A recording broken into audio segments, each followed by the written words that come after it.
then we had seen organic acids and mineral acids. So Abhinav, what are organic acids?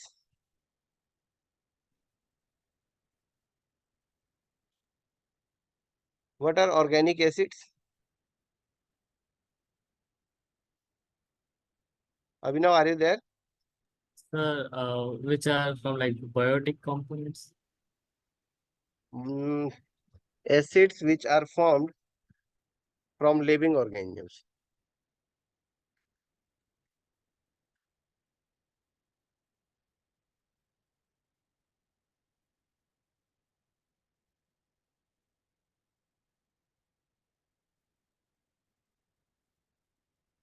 So the acids which we obtain from the living organisms, they are organic acids. They can only be obtained from the living organisms, whereas we have inorganic acids also. The inorganic acids are the acids which can be obtained from organic or inorganic sources are there from where we can obtain acids, right? So there are various inorganic sources from where we can obtain those acids. For example, the hydrochloric acid, sulfuric acid, they can also be manufactured in the laboratory. From the constituent particles, we can manufacture them in the laboratory. So those are the mineral acids. Okay. So everyone is clear about, then we have seen about the concentration of the acids, and we left where at dilution of the acids, how to dilute acids. So we had seen that the dilution process of the acids is an exothermic process, right? We had seen that the dilution process is an exothermic process. Yes. Yes, what type of process is it? Is it exothermic or endothermic? Exothermic. Exothermic process. And we had seen how to dilute different substances. How can we dilute acids? By adding water. If we add water, so it will get diluted. Okay. So the quantity of water added, it determines whether the solution is dilute or concentrated.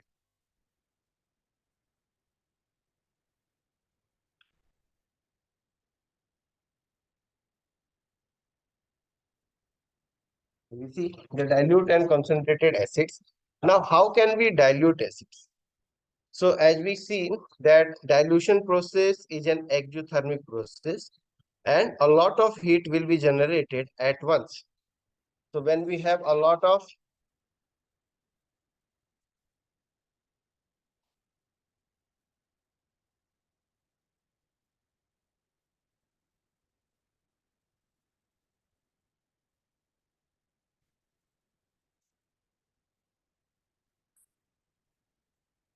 dilution means decreasing the concentration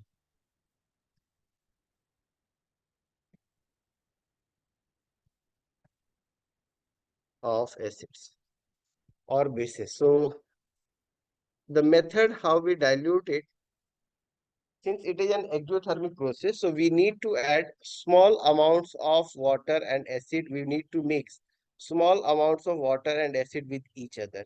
So see, there are two methods. Either we can use,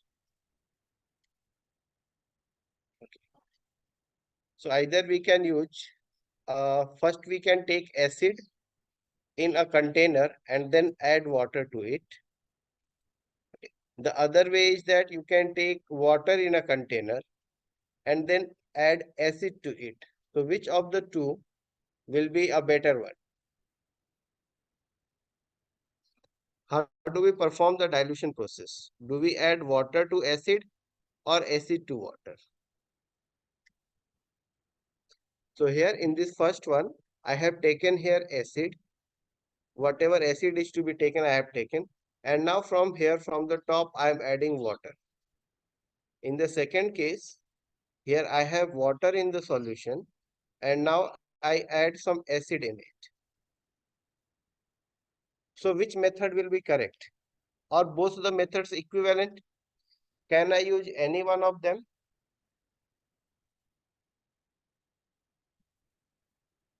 Yes, can I use any one of them?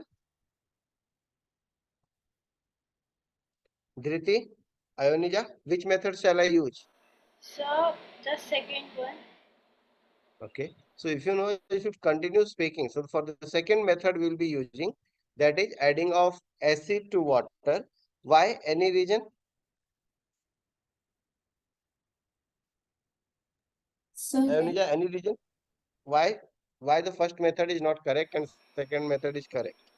Sir, because if you put water into acid, a lot of heat is evolved, and it can also cause burning. But Yeah, it will cause the explosion of the container.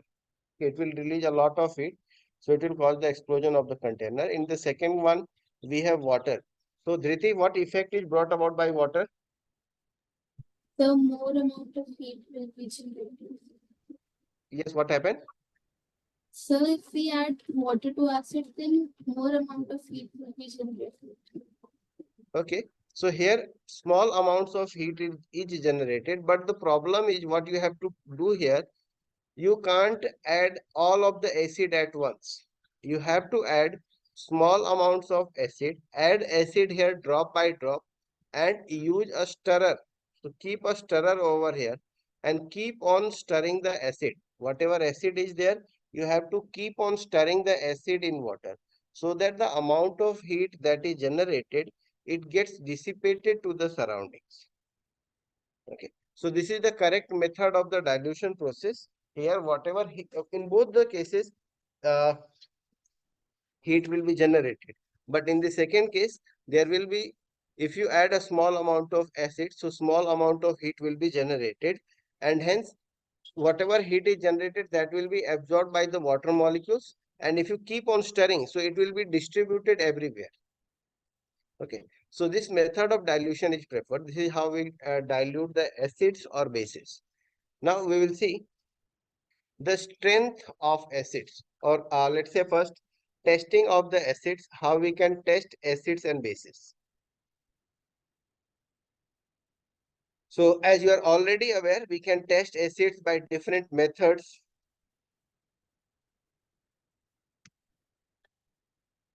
Test of acids and bases. So can you tell me some of the methods by which we can test for acids and bases? Like how strong they are. Which one? Is it for testing how strong they are, sir? Uh, what are the tests by which we can identify whether the given substance is an acid or a base? So litmus paper. Okay. So one of the method is litmus test. You can use litmus test. So litmus is a chemical which is obtained from an algae. So litmus is extracted from algae. It is obtained from algae.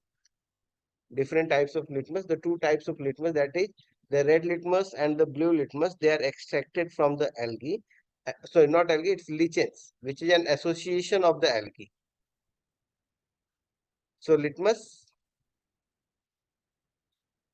Red cabbage. Yeah. So litmus, it is obtained from lichens, which is an association of algae and fungus. So from there we extract litmus. Litmus is available in the form of solution also. It is also available in the form of paper. So you can either use a litmus paper or you can use a litmus solution. So you have the two litmus, that is red litmus and the blue litmus.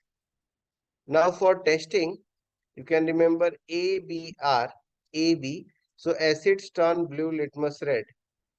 This is the test that all the acids, they turn blue, litmus red. Acids turn blue, litmus red, right? What about the bases? So bases turn red, litmus blue. So bases, they turn red litmus to blue.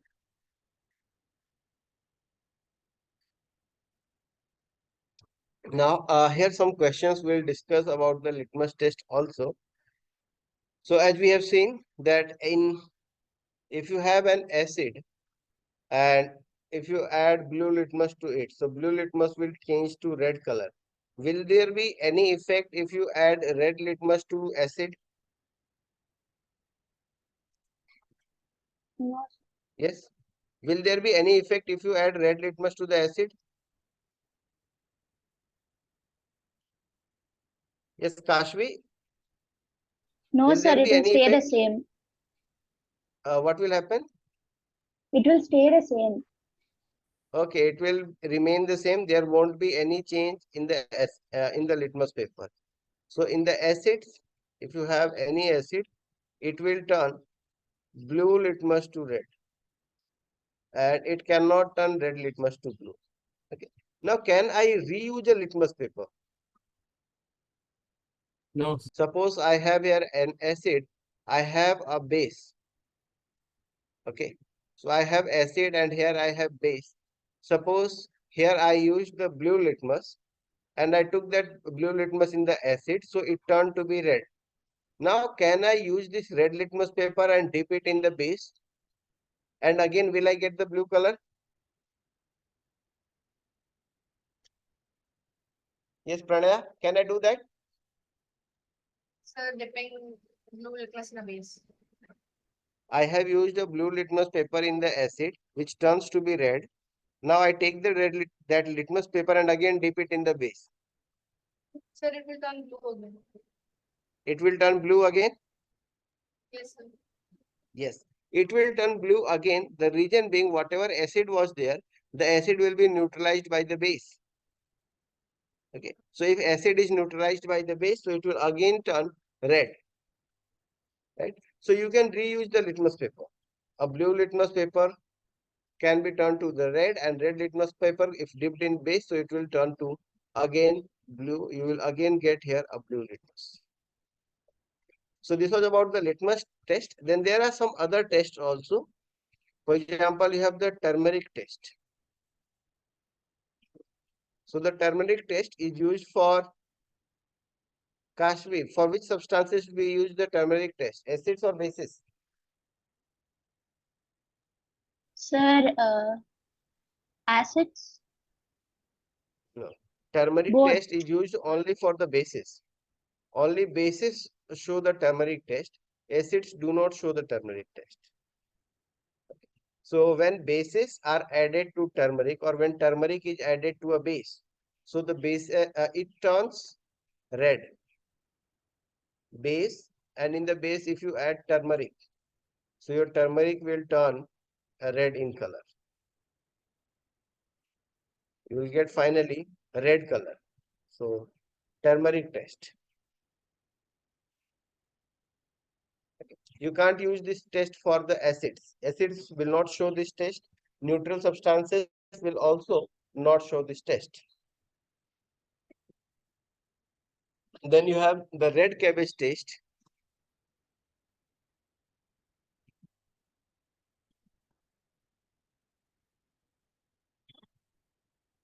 A red cabbage test.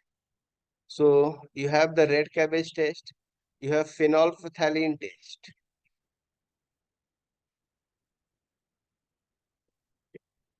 You have China rose. So these are the different substances which can be used for testing of the acids and bases. Okay. So phenolphthalein indicates what? Acid or a base?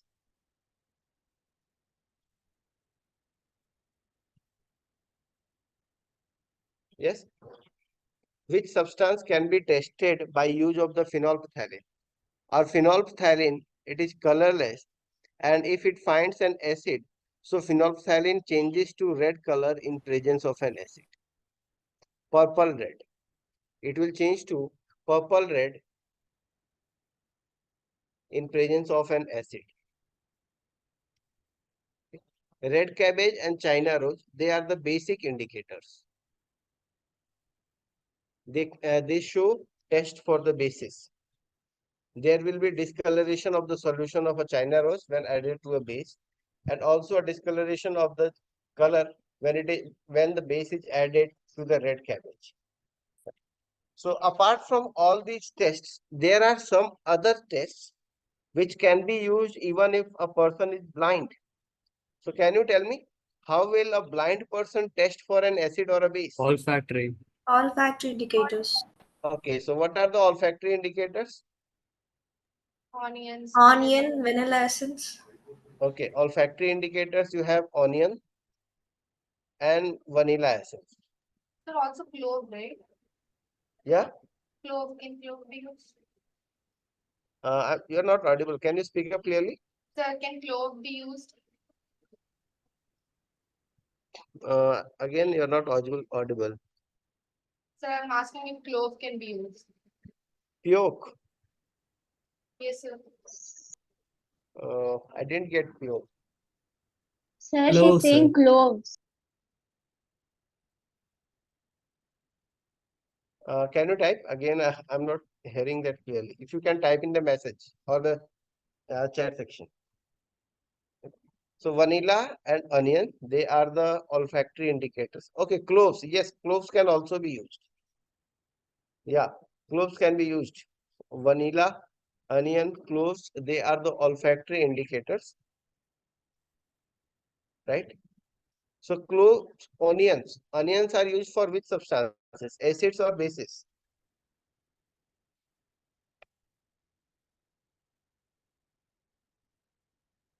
Yes, for which substances do we use onions?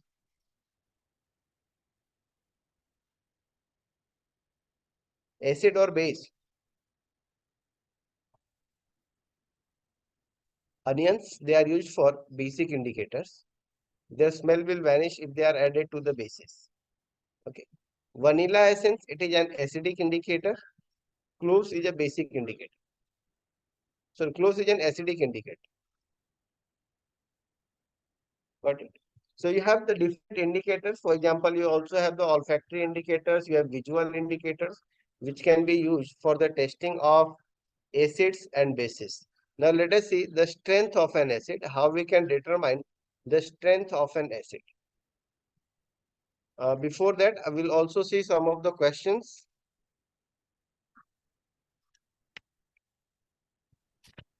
Could you show the previous page, sir? Once. It will be available to you. Okay, sir. I'll send it. Okay. So strength of an acid, and before the strength of the acid, just we'll see a few questions from NCERT. Let us see if we are able to solve them out.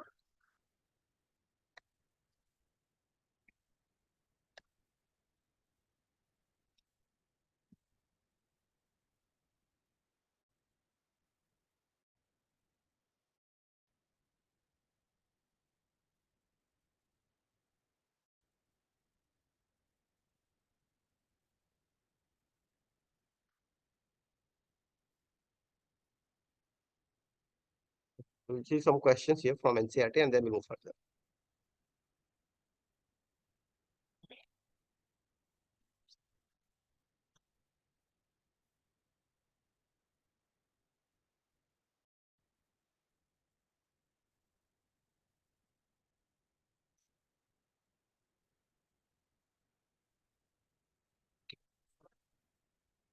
Okay, let's see this first question.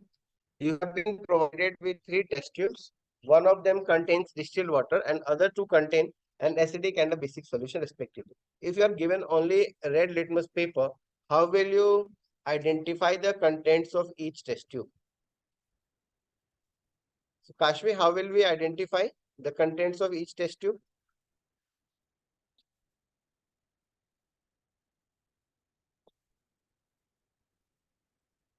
Kashmi?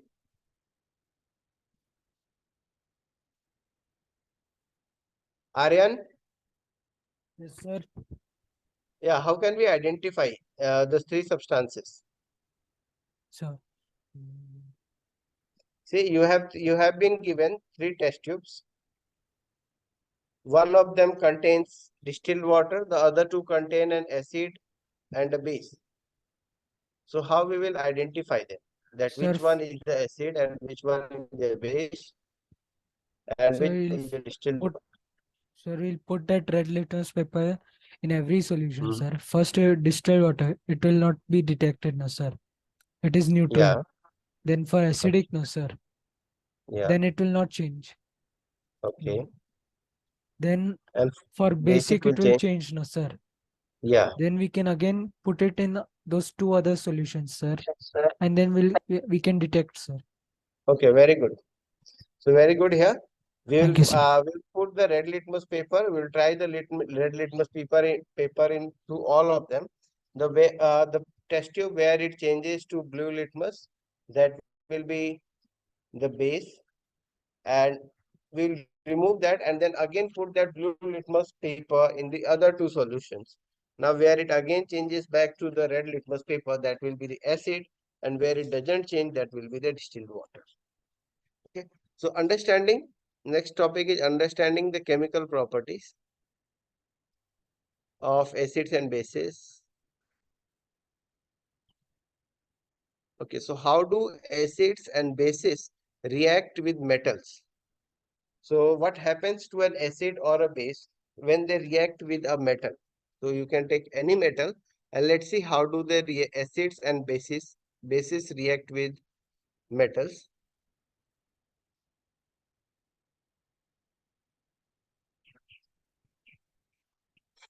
We have reaction of acid with base.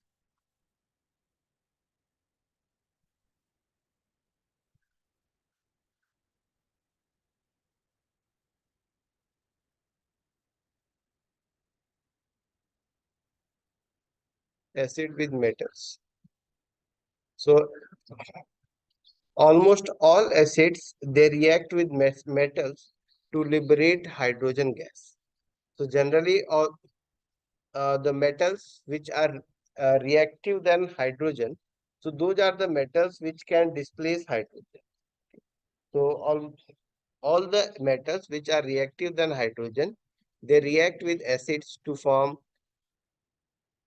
a hydrogen gas and the corresponding salt of the metal. For example, you have HCl. So HCl reacts with any metal. You can take any metal, let's say zinc. So it will form zinc chloride and hydrogen gas will be liberated out. So the hydrogen gas can be tested.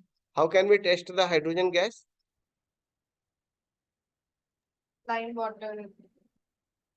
By putting a candle by putting against a the burning gas. candle. Okay. If you use a burning candle and bring a burning candle near the gas which is contained in the test tube, so if it burns with the popping sound, that is the gas is confirmed as hydrogen. So there are different activities here. You can observe the activity. See here, in this activity, we have taken a test tube in which we have taken dilute sulfuric acid and zinc granules. So the dilute sulfuric acid reacts with the zinc granules to form zinc sulfate and hydrogen gas. So in the solution, you will have zinc sulfate, and here you will have the formation of hydrogen gas, which is bubbled through a soap solution. So since when you bubble through a soap solution, it will form bubbles. So these bubbles, they contain hydrogen gas, and if you bring a burning candle near these bubbles, it burns with a popping sound. So we have a number of questions. We have faced a number of questions in board regarding this activity. Now, what happens to the bases? How do the bases react with metals? So if you have sodium hydroxide, so how does sodium hydroxide react with any metal? Let's say zinc. Yes. So all the bases, they react with, not all, but almost the reactive bases, they react with metals, and they also displace hydrogen gas from them. So they also displace a hydrogen gas and form a salt over here. So here the salt formed is sodium zincate, NaZnO2. So sodium zincate is the salt which is formed, and you have here formation of hydrogen gas.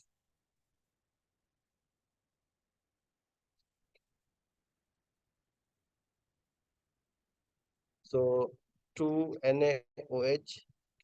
So I think the reaction is now balanced. This is sodium zincate.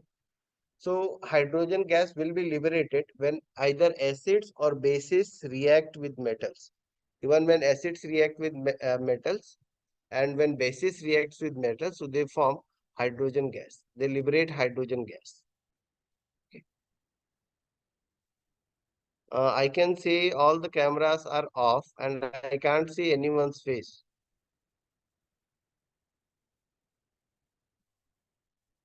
When I see, I don't always keep on looking at the cameras. Okay, but sometimes if I see and you are not there, so it gives me a bad impression that you have missed, you are not there. Okay, even if maybe you are there.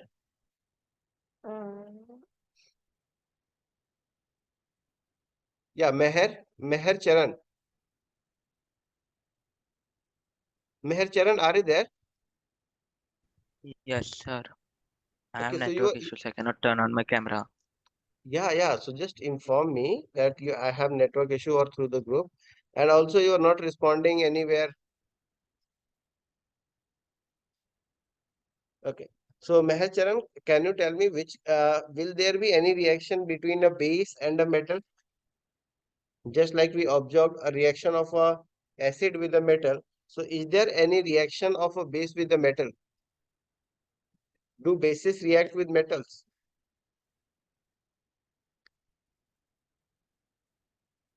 Yeah, Meher.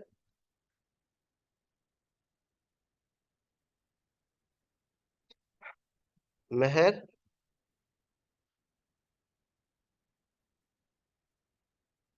Kashvi. Do bases react with metals?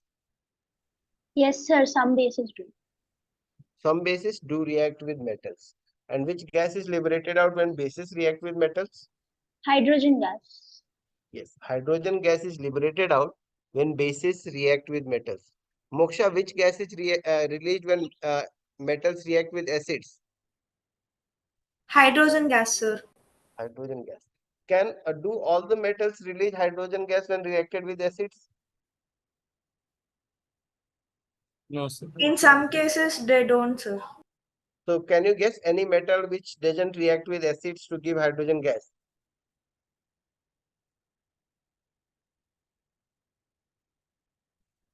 Any metal which doesn't react with Sir, acid to give hydrogen gas? so when the acid is nitric acid, it releases water instead of hydrogen. Yes, there are certain cases.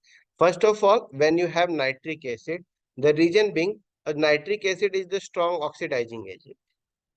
Okay, so with the case of nitric acid, if you observe with the case of nitric acid, so it is a strong oxidizing agent and it oxidizes the hydrogen that is produced.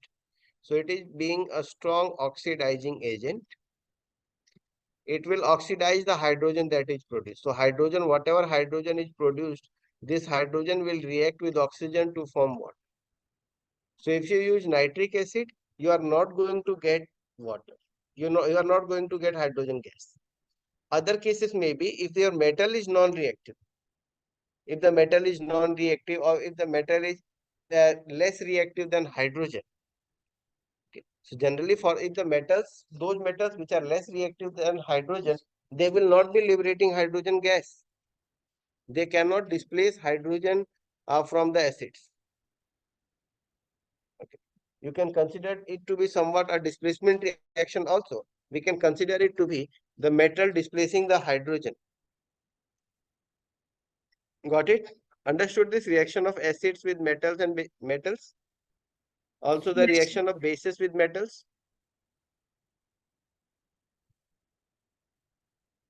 Yes? Yes. Yes, sir. So,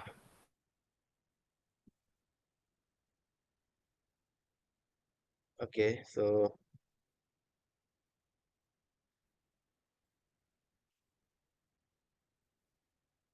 now the next is a reaction of metal carbonates and metal hydrogen carbonates with acids.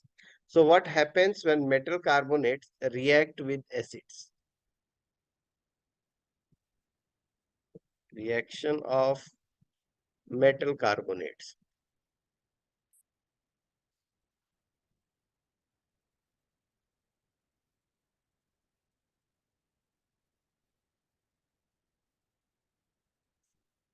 So will there be any reaction between acid and a metal carbonate? Yes, sir. Yes. So here for simplicity, we are taking hydrochloric acid and we take a metal carbonate like sodium carbonate, which is Na2CO3. We will also do this HCl, hydrochloric acid, reacting with NaHCO3, hydrogen carbonate. So here, when HCl reacts with sodium carbonate, it will give us the salt, which is sodium chloride. Also, it will give us a carbon dioxide molecule. Also, it will give us water molecule. Water molecule. So here, when the reaction of metal carbonates with acids takes place, we have the liberation of carbon dioxide and water. So the carbon dioxide gas is liberated out. Here also, when acids react with metal hydrogen carbonates, so then also they give the salt, carbon dioxide and water. So here also you obtain the same salt, carbon dioxide and water, and over there also when metals react with carbonates, then also we obtain salt, carbon dioxide and water in both the cases. So a specific application of this reaction is done of metal hydrogen carbonates with acids. So a specific application we can do, that is we can use a dilute sulfuric, we can use sulfuric acid and sodium hydrogen carbonate. A reaction between sulfuric acid and sodium hydrogen carbonate is utilized for, can you tell me where will we utilize this reaction?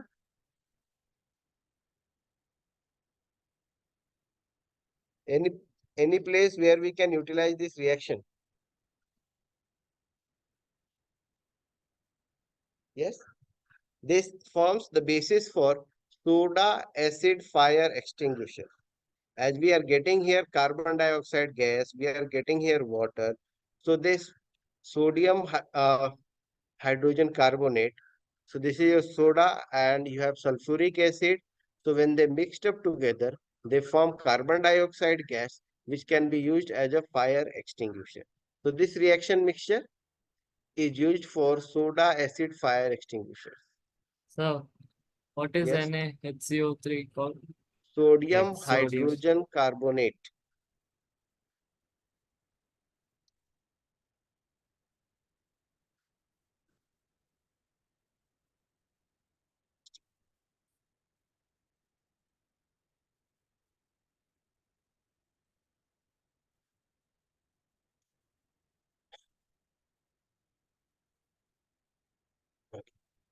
So this is how the metal carbonates and metal hydrogen carbonates, they react with acids.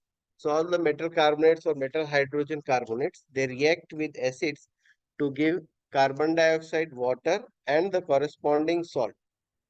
So for example, here you have even on passing carbon dioxide gas. So how do you test for carbon dioxide gas?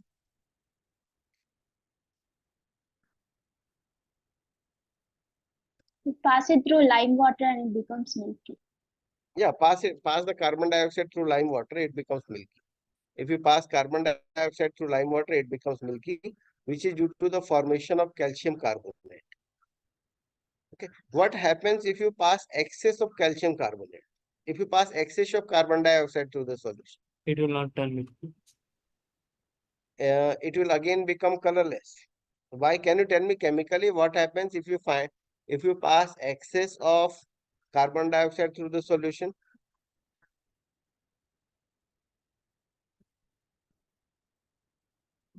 Calcium Ionic. carbonate will be formed. So calcium carbonate is formed even if you have small amount of carbon dioxide. You have the formation of calcium carbonate here. Yeah, Moksha, can you tell what happens when you pass excess of carbon dioxide? So if you pass excess of carbon dioxide in this, you will have the formation of calcium hydrogen carbonate. So this calcium carbonate, whatever is calcium carbonate is formed, this calcium carbonate, it again dissolves in water. If you have calcium carbonate and water, and here you pass excess of carbon dioxide through it, so it will lead to the formation of calcium hydrogen carbonate. Now the calcium hydrogen carbonate, it is soluble in water. It is soluble in water and it will make the solution colorless again. Got it?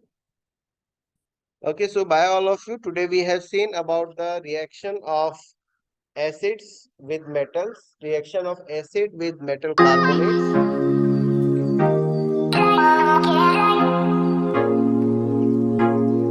By all of you, we'll continue in the next class.